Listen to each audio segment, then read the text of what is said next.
Assalamu alaikum. Wato a yau kasar Mali ta waye gari da wato mugun har-hare daga kungiyar wato Janin, kungiyar 'yan ta'adda na Janin wanda take da alaka da alka'ida da su ISIS da sauransu.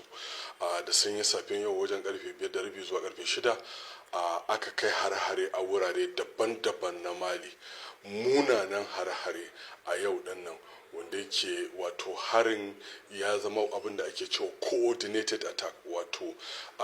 wato mahimman wurare na Mali su aka kai wa hare-hare a yau. An kai hari a Bamako, babban birnin wato Mali, a inda wato 'yan bindiga su Janin din, wato kungiyar 'yan ta'adda masu alaka da su alka'ida da su ISIS, wanda suka kai wannan hare-hare. Sun kai hari a babban birnin Mali Bamako, sun kai hari a Tumbuktu, sun kai hari a wato Tumbuktu wuri ne mai tarihi na Mali. Sun kai hari a Gao, sun kai hari a Kidal, sun kai hari a Kati, sun kai hari a wurare daban-daban. Sun kai hari a Madubo Keita International Airport, sun kai hari a Kati, a nan wato cibiyar sojoji na kasar Mali, babban barikin sojoji na Mali, a inda suka kai hari ta a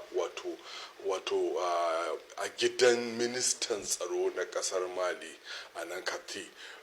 Wato wurare ne da suka kai wani hari, munanan har-hare da safiyan yau. Abun babu daɗi, babu kyau,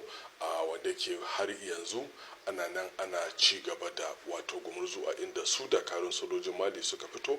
suka abin. Wannan Kati din kuma wuri ne wanda yake wato gari ne na shi shugaban kasar Mali, wato general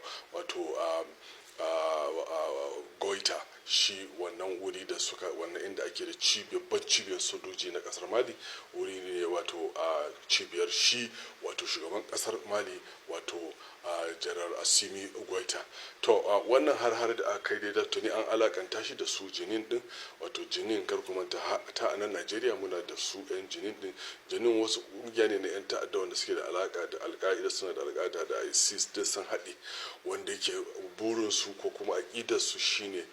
wato su propagated wato a kafa wato daular musulunci da sauransu, wanda ke sunana a Najeriya wajen bangaren wato arewacin Najeriya, a nan tsakiya wato central abin na wajen su Kwara da sauransu, su wanda ke sun kafa sansanoninsu wanda suke addaban wurare a wurin. To su suna da alaka dama tuni da su alka'ida da ISIS da sauransu, wanda ke sun daɗe suna addaban Mali, wanda ke Mali ta daɗe tana wato fama da irin wannan attack na wato 'yan ta'addan nan, wanda dalilin haka ne ya sa ma wato aka kafa wata alaka da kasashe irin su wato Rasha, inda Rasha tuni ta zo ta kafa sansanoninta a Mali, ta maye gurbin ƙasar Faransa. Da Faransa ita ce take kula da security na wurare irin su Mali, Niger da Burkina Faso, wanda ita wato kasar Rasha ta zo ta mai gurbin wato ita France din, da kuma irin kungiyoyi irin su Wagner, wanda ta koma African Corps da sauransu. To duk da shigowar Rasha, still kasar Mali da kuma sauran kasashe suna still fuskantar barazana wajen waɗannan wato 'yan ta'adda din, abinda yaƙi ce cewa, wanda wannan hari da suka kai a yau din nan a Mali, abun ya kazanta. Kusan ba a taɓa kai irin wannan, dan kusan nationwide attack ne, wato gaba ɗaya ƙasar ce ta zo under attack. Kasar Mali ta zo under attack, kasar gaba ɗaya, ba iya Bamako ba iya Kidal ba iya Gao ba iya Tumbuktu ba iya Kati ba iya Madubo Keita ba iya ko ina an kai attacks sporadically, kuma simultaneously, wato at the same time kenan. Abin wato is so terrible. Kar ku manta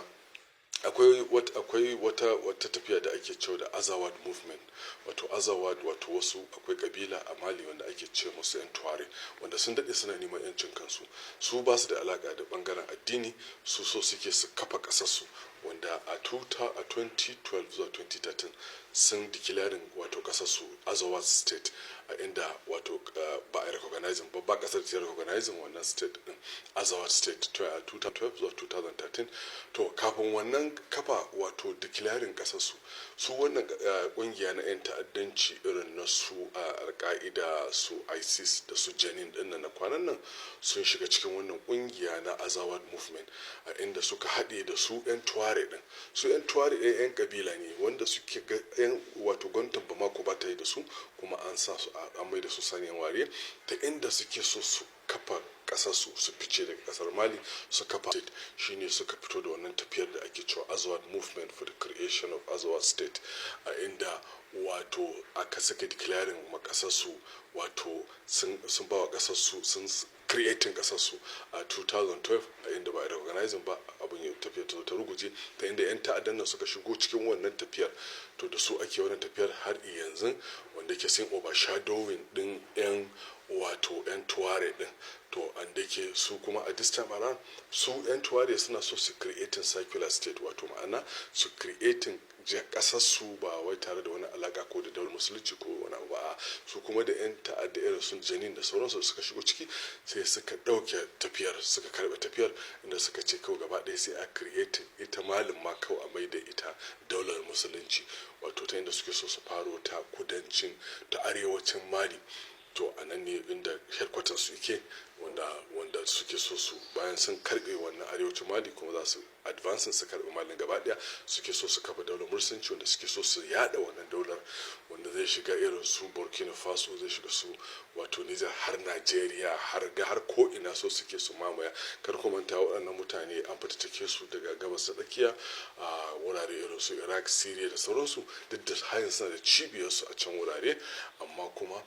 sun fi karfi yanzu a Afirka, saboda can ɗin ana fitattakan su da sauransu. To wani abu da ya faru kenan a Mali a yau ɗin nan, wanda ke abun babu daɗi, abun ya ƙazanta, saboda ba a taɓa kawo attack a Mali irin wannan ba, saboda yadda yanayin attack da aka kawo, da makamai masu masifa, da kuma wato wuraren da aka yi attacking, wato jihohi yanki wato uwa obama na a wannan bangaren kati din, a inda ake da babban wato sansanin sojoji na kasar Mali, sun kai attack hatta a gidan shi ministan tsaro na Mali, an kai wannan attack din, wanda ke muna jira mu ji mene da, saboda ita yanzu gwamnatin Mali ta can tana fama da inda za ta yi containing, ta inda za ta fatattake su, saboda sun bazu sun shigo Mali, ba iya babban birnin Mali ba, a wurare daban-daban kamar da na lissafa muku. A yanzu haka magana da ake ciki kenan, wato abubuwan nan da sun suke ba ya Mali suke fama da, muna ganin mu ma Najeriya nan inda muke fama, akwai awa 72 wanda yan ta'adda suka bayar, in ba a ba su biliyan 5 ba, za su kashe wajen mutane 460 na gaba, wanda yake magana a kai, wanda yake mun ga abun ya yi tsamari a Najeriya sosai, wanda yake ana ba wa gwamnati wa'adi, yan ta'adda suna ba wa gwamnati wa'adi. Wato Afirka, wato abubuwan especially West Africa da North Africa da Central Africa, wato ta'addanci ya yi kaka gida a wannan wurare, wanda yake dole sai gwamnatin Afirka, wato gwamnatocin Afirka sun ta tsayin baka ba, wannan abun ba zai haifar da dami ido